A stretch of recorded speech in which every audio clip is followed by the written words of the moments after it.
Ces pierres posées lundi dernier par le ministre des Outre-mer Victorin Lurel dans le cadre de la construction prochaine du 3e site de l'école de la 2e chance au Moule sont l'œuvre de ces ouvriers.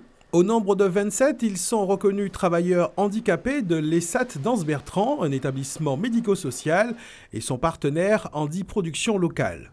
Leur activité donc principale ici à Anse-Bertrand, c'est la fabrication de la PCR, la pierre caribéenne restituée, qui est un produit fabriqué à base de tuf à 84%, donc le tuf que tout le monde connaît en Guadeloupe, une matière géologique locale, mélangé donc à du ciment blanc et du chryso, qui vous donne une pierre, un produit fini. Le mélange de plusieurs ingrédients, le tuf local concassé, le ciment blanc et un liant liquide constitue la base du mortier qu'il réalise, la pierre caribéenne. Coulé dans des moules, ce mélange liquide séché à l'air libre pendant 24 heures donne naissance à ces pièces. 200 produits de ce type sont ainsi référencés au catalogue de la fabrique. Ce sont des revêtements de murs et de sol qui sont fabriqués, destinés donc à la décoration, tel du carrelage.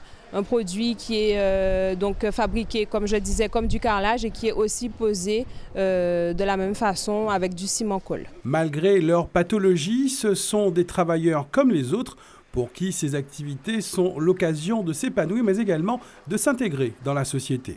Ils ont accès justement à cette possibilité d'avoir un travail comme tout un chacun, même en étant reconnus travailleurs handicapés. Ils ont cette activité principale qui leur permet donc d'être intégrés socialement. Ils partent de chez eux le matin. Nous avons une société de transport qui les récupère chez eux parce qu'ils ne sont pas tous autonomes, qui les conduit ici à l'usine à Anse-Bertrand. Ils font leur activité de travail toute la journée et rentrent chez eux le soir. Mis à part l'allocation adulte handicapé que perçoivent ces travailleurs, un complément de revenus leur est versé pour leurs tâches. Grâce au travail de ces hommes et aux actions communes de l'ESAT et de Handi Production Locale, c'est la pierre caribéenne, une vieille tradition locale de la construction, qui est ainsi restituée.